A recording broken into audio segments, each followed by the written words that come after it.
Today at Let's Talk Marketplace, we talked about the marketplace story of the German supplements brands BabyFORTE, MuscuPro and Puria Farm.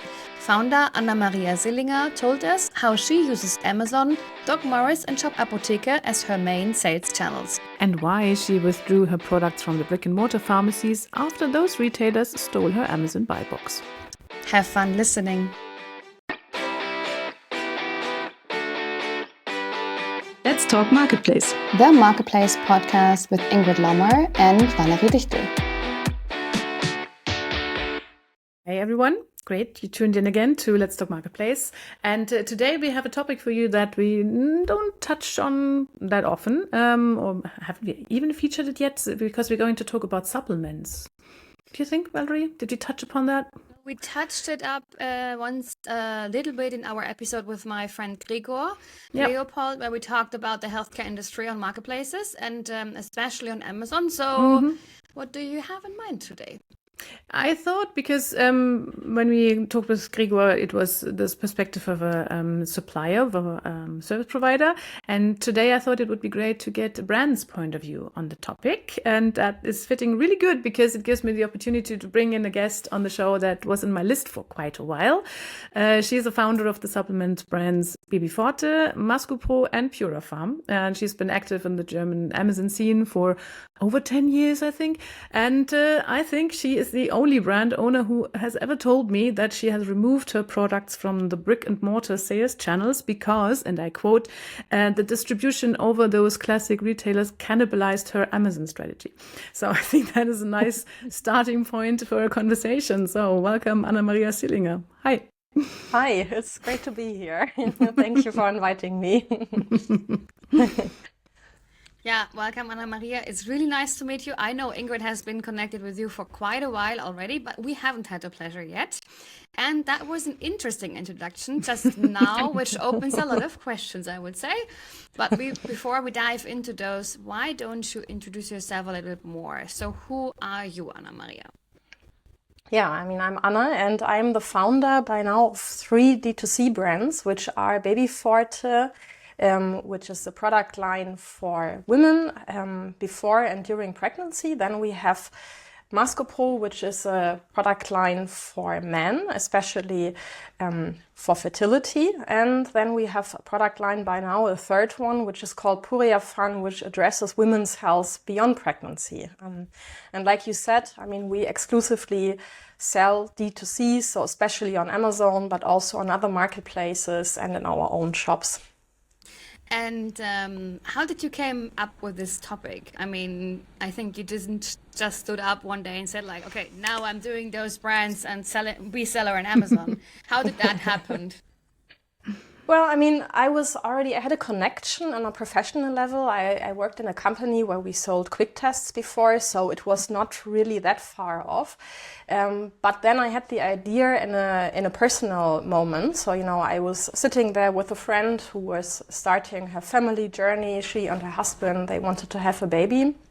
And she told me that she deliberately decided not to take any of the well-established big brands or products from one of these brands, because she said that many of them, and I think she's right, they use a lot of, artificial colorants, they use unnecessary fillers, coatings around the tablets that make them look very shiny. And so what she did was she bought a lot of different supplements, like individual products, and she was basically opening a drawer, and I thought, wow, that's really a lot. And I think for her it was very complex to decide which products to take, and some, they had a bit of a funny smell, or she said that she didn't tolerate some of them, and so I thought, well, maybe that's a good idea. I think I can do that better, and that's how I came to the concrete idea of BabyFORTE. Wow. But you don't have any background in medicine or something like that? No, I think, I just dove into that, from a marketing perspective mainly, and I had some idea because quick tests are medical products as well. So, I had some I had some professional idea about that. But then again, I think I understood also that I need to find very professional partners to live up to, the standards of quality management and compliance in that respect. So we built on that quite early. Yeah. And how long is this ago? Well, that was actually, I think, 15 years ago. So that was definitely quite a while. Yeah.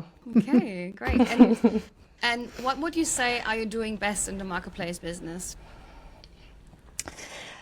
I mean, I think what we are doing best, right, it's always difficult to say. There are a lot of people who do a lot of very good things, very professional strategies. But I think that one thing that we did very well is that we understood quite early what a chance, marketplaces could be. Because in the end, I think a brand is a very strong asset. And I think when you sell on Amazon, I think you know that better than I do, there are a lot of categories where it's difficult to get in later on because there are such strong sellers with so many reviews. And so I think that what we did quite smart is that we understood the importance of marketplaces in a very, very early stage.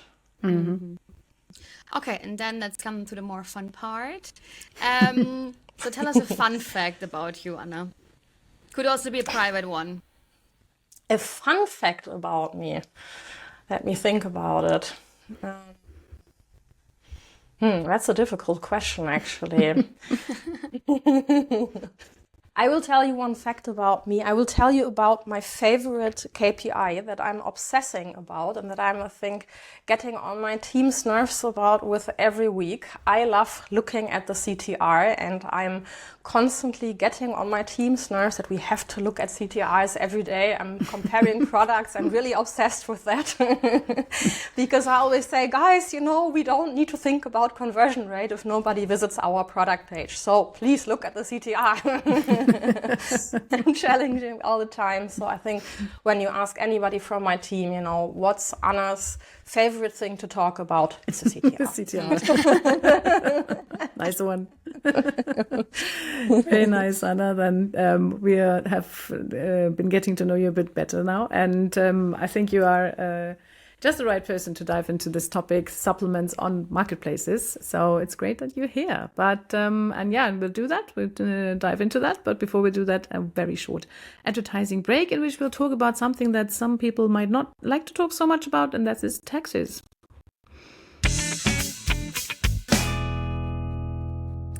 Today, I would like to introduce you to our sponsoring partner, Text2. This service provider aims to make life easier for marketplace users by automating unpleasant tasks such as sales tax, compliance, and accounting.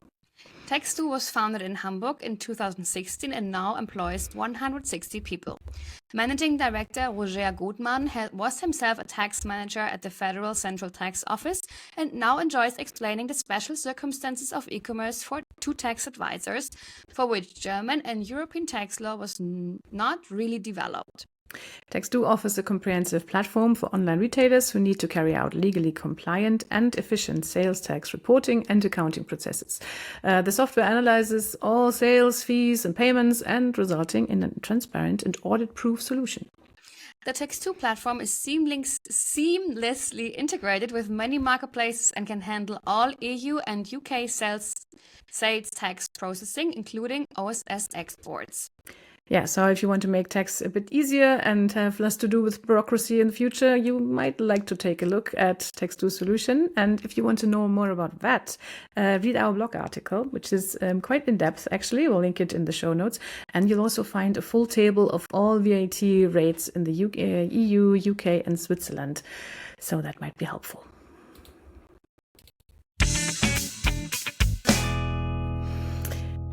Okay. So, right, Anna, let's talk a bit about your first brand, about BabyFORTE. That's where you started with, and you started, as you said, as a pure Amazon brand 10 years ago.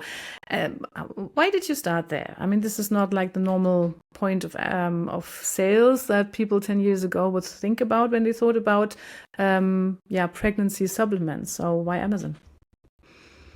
I mean, in the end, I think where we are in a market where the established brands, they traditionally sell via pharmacies. And so I understood quite early that it's very difficult as a new brand to really still enter that game, And then when Amazon started growing, I mean, in the first years, you could already see the success that they had with books. And I understood, okay, this might really be an advantage in e-commerce. that they take over this very fast shipping with FBA, and I saw that the marketplace was growing. So I guess at first, you know, it was pretty much a guess that this could become something big, but I thought at that time that it was worth a try. Yeah? And then I had the brand already, I had the product, I just had one product at that time. And so I decided to launch, and when we did, I was still the CEO of a different company. So at first it was really a side project. So I just hired 2 part-time employees, launched the product on Amazon, and that's pretty much what I did. And what I saw was that the product, the turnover of the product was developing quite positively, especially, you know, as we just, I mean, it's not that we did nothing, but we didn't really do a lot. We mainly listed the product and, you know, did some groundwork, some accounting, you know, shipped the products there. And so, you know, the more I observed, that the more I got the idea, okay, this could really be a new approach to the market, and maybe for us, for our brand, a chance to get in there, you know, next to these very established brand. And so that was how I got that idea. Mm-hmm. So how did that market change for you in the last 10 years? I mean, when you started out there, you said yourself, the classic, your classic competitors would normally only go through pharmacies. Has that changed? Is the market now more competitive than it used to be 10 years ago? Yeah, it's a lot more competitive. I mean, when we started, I think we basically had the only product that you could take, you know, seriously. I mean, the platform was, there were not really any regulatory issues. You just listed a product, you showed, you know, the front and the back, and off you went, you know. So that was the start.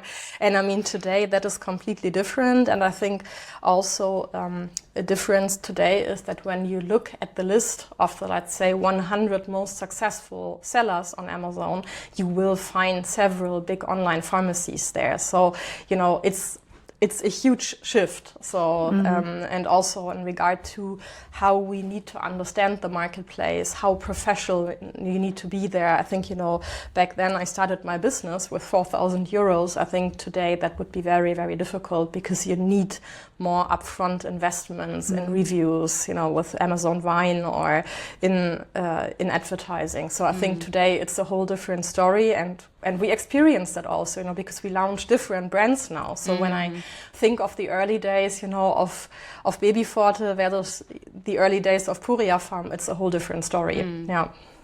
And how many different products are you selling? I think right now we have around 40 products in our portfolio, but also with different package sizes. So that was an important point for us. You know, when you sell on marketplaces, you also need a certain amount of average basket size. So we thought, okay, maybe it's good to not just have one, but to have different package sizes. And then we can also, you know, discount them for our customers a little bit more. So that was quite good. But I think, you know, for us, it's not really about having a huge product portfolio. It's more about really finding a good fit for our customers. So, yeah. Yeah, definitely. So how did that company of yours evolve over the time? Because before, when we talked a bit about how we're going to set up this podcast, you told me that one of your, you feel like as you are at the moment, mostly trying to get your startup to change into a mature company. So what do you mean by that? What has changed in your internal setup, and also for you as a founder of a marketplace-driven company? What makes a mature marketplace company? I mean, I think in the end, you know, when I look back and when I look at the journey from where I started to where I am today, I think, you know, at first it was this time where, like, I would say the first, I don't know, like 1-2 years, it was really about understanding the marketplace, understanding customers, understanding, you know, okay, what sort of products do customers really want, and how does the marketplace work? And I think, you know, when you want to be successful online and on marketplaces, you know, an environment with a lot of reviews, you need to be obsessed with product quality, because otherwise it doesn't work in the long time. So I think that was really the start.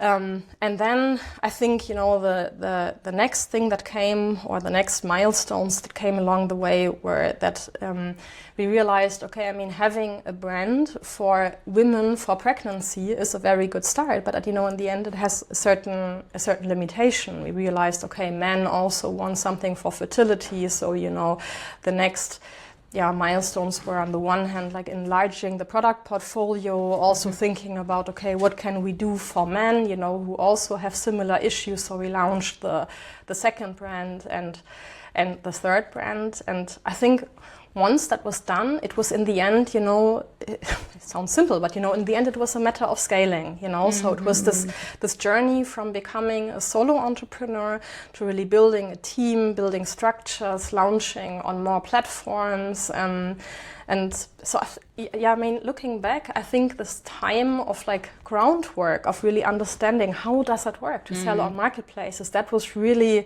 the base for everything. And since then, I mean, we have 1 million growth pains all along the way, always, you know, that's everyday life of an entrepreneur. Yeah, I would say, who hasn't? Huh? Yes, who hasn't, that's right. But in the end, I think, once you really understand Amazon, you know, as the mother of all German marketplaces, I would say, then, you know, from then on, it's, easy. I'm not sure if it really gets easier, but at least, you know. I wouldn't say it gets easier, but you have the base, a really good base, right, and a long base for your products. When did you start with the last brand? Yeah, the last brand, we started it, I think, about 3 years ago. Okay. And to be honest, it grew much slower than expected. Not because it was not successful, but I think, you know, what happened was that the competition was bigger. No, I think that actually BabyFORTE and MascoPro, they sort of outperformed it, you know. So I think BabyFORTE and MascoPro were so much stronger than we expected. So they grew a lot faster, and we had to put a lot of focus on them. Okay. And so I think now we are at a point where, I mean, yes, Puria Femme is not small anymore, but in comparison to the other brands, it is smaller. Yeah? So now we are at a time where we can really say, okay, now we have the time to really build up the product portfolio and differentiate, you know, more internally between the teams, especially when it comes to content marketing. So it is a success. I mean, we have the knowledge about marketplaces, but I thought, okay, by now we would have at least 10 products, and we are launching, I think, the 4th one next week. So how have you structured that within your company with these 3 brands? Is that like all the teams are responsible for all the brands, or do you have specific brands teams that might even be in competition against each other at the moment? No, I mean, right now they're not in competition with one another. I think, you know, what we do, or what the plan will be, is that we have certain fields in the company that we combine for all 3 brands. So HR, accounting, supply chain. I think, you know, that's something that you can easily centralize.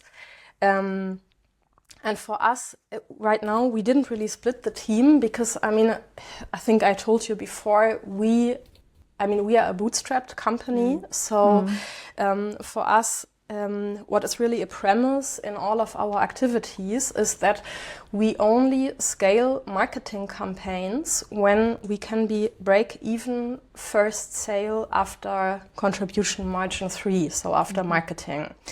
And this means that we always need, in the end, you know, because performance marketing, especially performance marketing, is expensive, we always need certain amounts of basket sizes, so, you know, that we even have the chance to. So for us, a first step is always that we build the product portfolio to a certain extent, you know, that whether we achieve certain basket sizes, that we see, you know, in small tests, that we can meet our goals in regard to the break even, and then we scale. So right now, we mainly invest in building up the product portfolio. But when I look at it, like, you know, in the future, when I see the brand in 12 months, then I think that what we will definitely split is the social media and content marketing. Because I think, you know, in the end, performance marketing, I think an account manager, performance marketer, he can work on different campaigns. In the end, you know, it's about KPIs. But I think when you really want to dive into the brand and really create educational content, then I think it's good when people really have a focus on one topic. Yeah, that's a different game. That's true. But I find it interesting that you as an Amazon brand say that, okay, I want to be profitable from the first sale on, because this is what I often heard from D2C brands, especially those that start out only on Amazon. Yeah, well, you just have to go in for the first half year. You won't be profitable at least for 6 months or maybe for 12 months, because you need to push that product first through marketing costs. But so this is something that you wouldn't do? I mean, it depends on the strategy in the end. It's always, I think, a question of priorities. What is more important to you? Is it in the end top line growth, or is it, that you want to build like a profitable business? So I think, when you have a brand and you say, okay, I want to take a couple of investors on board, I want to show a growth story, then I think you don't need to, you can burn money. I think it's okay. And I think in the end, that's what an investor wants to see. They want to see that there is traction in it. Yeah. So then I would say it's a different story. And I mean, I'm from Berlin, so that's where a lot of e-commerce companies come from. And I think there are so many businesses that are very, very big. They make a lot of millions, and suddenly they realize, unfortunately, we can make a lot of turnover, but we can't really earn money, and then in the end, they are too big to fail. So in our case, as we are bootstrapped, I think that it's a different matter for us.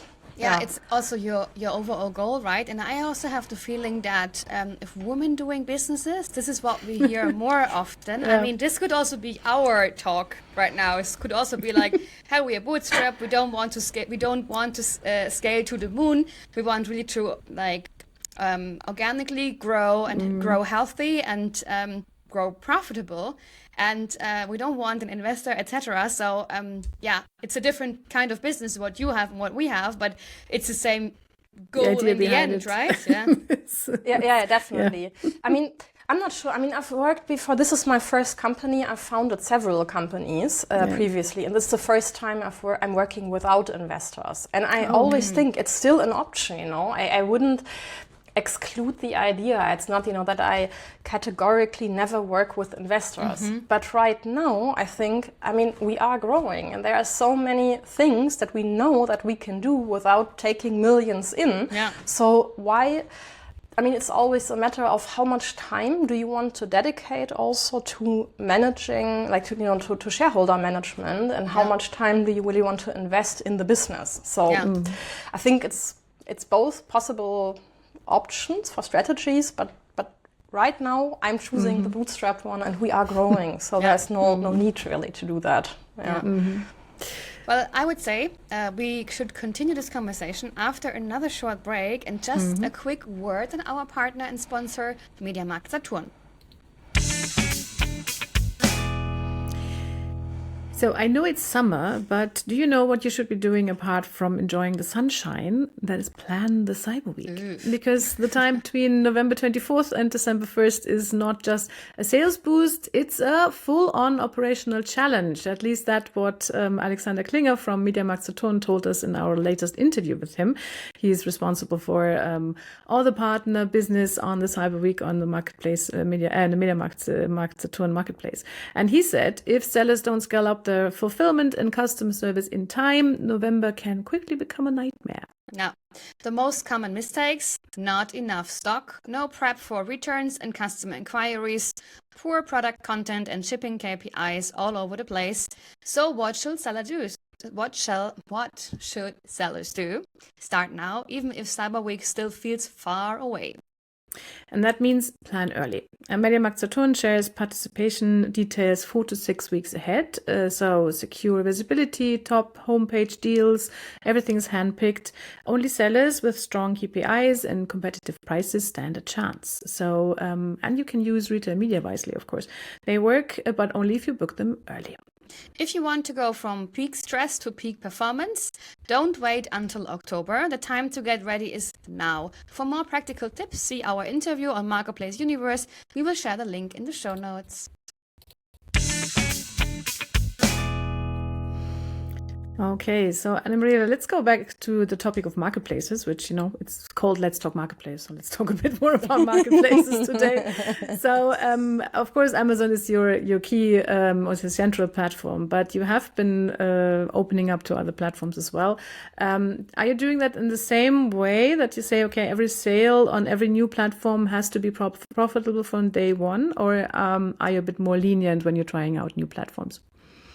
I mean, and when we try out more platforms, generally we are more lean. But to be honest, what we experience is that on many of the other platforms, you don't need as much advertising these days. I mean, so we sell also on Doc Morris and on Shop Apotheke, and there are not even as many options to run campaigns. So on the one hand, my attitude would be, okay, maybe we can just try, marketplace and see at first, and don't need to earn money in the first place. But at this point, it was not really, I mean, we had investments, to integrate the marketplaces into our IT structure and our backend structure and our supply chain. But apart from that, there were not so many options to spend money.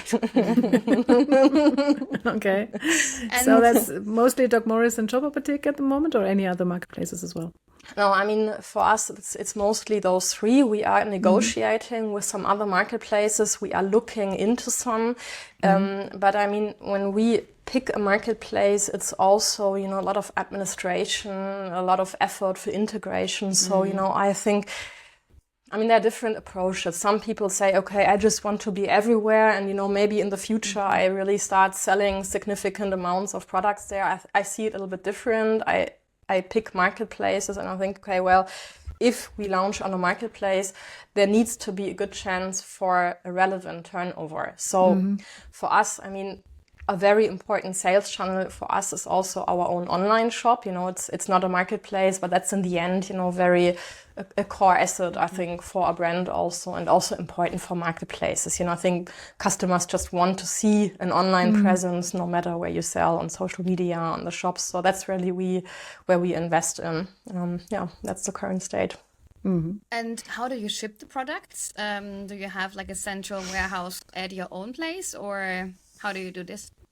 Yeah, we actually ship ourselves. I mean, Amazon, we make use of FBA. I think we have the perfect products for that. They are small and light, so that's always good for FBA. But yes, actually, apart from that, we ship ourselves, and that has several reasons. I mean, I mentioned it before, we usually have different package sizes, and in our case, the capsules are usually in these blisters, that where you push them out. So when we get our capsules, we just get the capsules in the blisters, and then we produce the products ourselves. So we need a warehouse anyway. And that is quite good for us because we can react quite flexible to, what package sizes do we need where, to which markets do we need to, for which markets do we need products. Which packaging, etc. Yeah, that's right. So we have a warehouse anyway, and then the step for fulfillment for us was not so big, maybe. And where would you say do you have like the biggest regulatory or operational challenges for supplements and marketplace business? I think, to be honest, for us, it was comparatively easy. Because, we sell supplements for pregnant women, and in a legal, from a legal understanding, it's a so-called very vulnerable customer. So for me, I think it was clear that if I want to get into that business, I need to invest in compliance and quality management from the start. It's not just a legal obligation, but I think it's also something as a founder where I convinced me if I was pregnant, I just want to be able to rely on the quality of the product. So that was something I really invested in from the start on. And so when Amazon was starting to ask for more documentation, or other marketplaces, of course, we had to compose the documentation. We had to understand, what form does the marketplace want to have it, but we had it all anyway. And, we have documentation about, having vegan products. We are testing, we run lab tests all the time anyway. So that was, for us, that part was easy. So I think we had sometimes more of a challenge because on marketplaces there are so many automations, and sometimes an algorithm picks up on something, like you say, like you write a word in your listing and suddenly you get an email, your listing is suspended because you wrote something that is not compliant. And you don't know which word it is, right? No. Yeah. And you sit there as a seller and like, really? So you look at your listing and sometimes, it's really like you sometimes have to guess. And I think that's something, yes, this is a little bit company know-how, I think this is also about having some connections to account managers from Amazon, having some experience with that. So I think, that was a bit of a challenge to learn, okay, how do we avoid listing suspensions? And if there is a suspension, what do we do in order to free the listing shortly again? Yeah. Interesting. So I'm looking a bit at the time, but before we're closing down, I have to get back to what I said in the beginning, and that is your brief expansion into physical pharmacies, because you did partner for a while with physical pharmacies and then pulled your products back. So what happened there? Yeah, I mean, in the end, I think what happened is from our mission, as a company, of course, we want to be where our customers are at. And in the case of supplements that have a little bit of like a medical touch, like a pregnancy, vitamins are something that doctors often recommend, it's well known. Pharmacies have it on their shelves. So for us, it was very likely that we said, okay, well, if that's where pregnancy vitamins are sold, then we need to be there. And so what we did is that we listed with one of the wholesalers. So that's how maybe a little bit of a background in Germany. You usually don't you don't partner with single pharmacies, but you sell your products to the wholesaler, and the wholesalers then again deliver to the local pharmacies. So that's what we did. And the first problem that we faced when we were a new and a young brand was that the local pharmacies, they were not exactly thrilled about our products. They said, okay, well, what's your marketing budget? Why should we recommend your product? How many customers do you have? And I think, they just prefer to really sell the well-known and trusted brands. I think it's just easier for them. And to be honest, personally, I can relate to that also. So we thought, okay, well, maybe we just need to do some advertising and then, we will get this process running. Well, what we then experienced was that one day we logged into Amazon and we realized, we lost our buy box pretty much for all of our products. Because, what happened was that the big online pharmacies, they started listing our products on Amazon. Of course, they appreciated that we had campaigns running on brand keywords as well, and then they sold the products. So then we said, okay, what are we going to do now? So we lowered the price a little bit, which I was not happy about. When you sell a premium brand, you need to be very, very careful with discounts. But we tried. And then in return, the few local pharmacies that sold our products, I mean, we had them in the phone and they said, guys, you can't sell below your own recommendation because when you do that, you're not our partner anymore, you're not our supplier anymore, but you become our competitor. And I think that was the point where I thought, okay, at least with a young, new brand, these strategies can really conflict.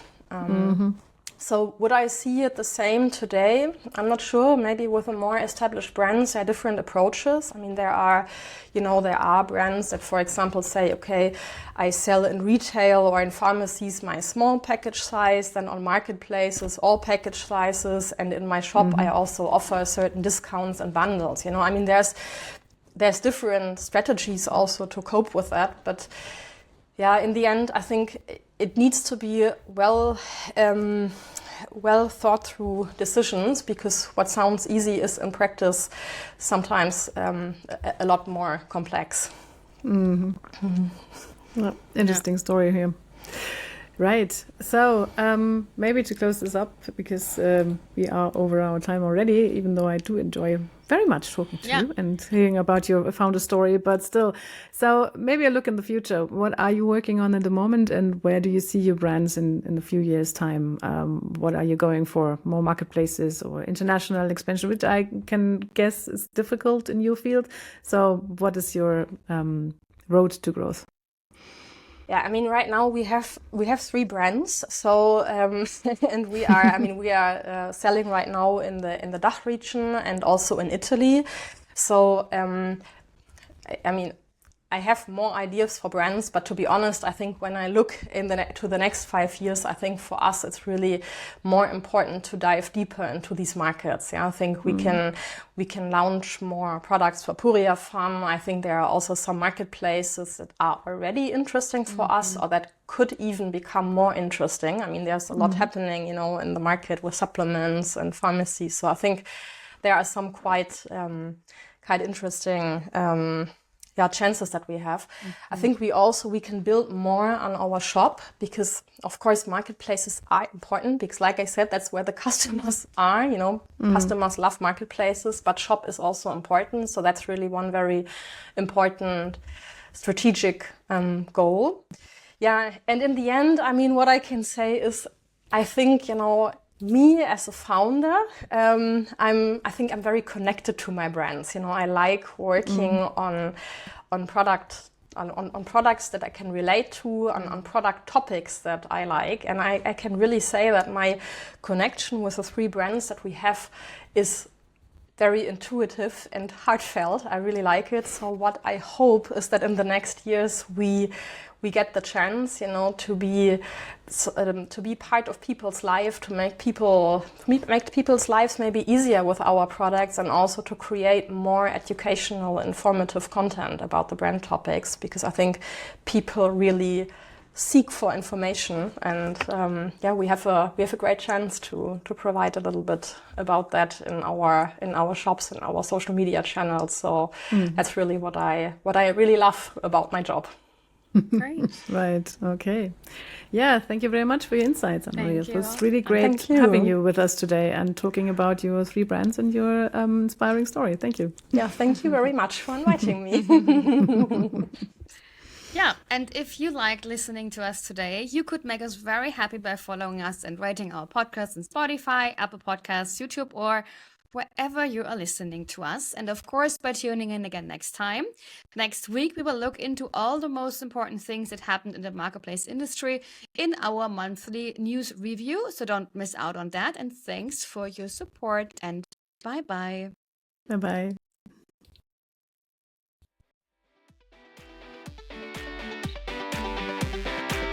You listen to Let's Talk Marketplace, The Marketplace Podcast with Ingrid Lommer and Valerie Dichtel.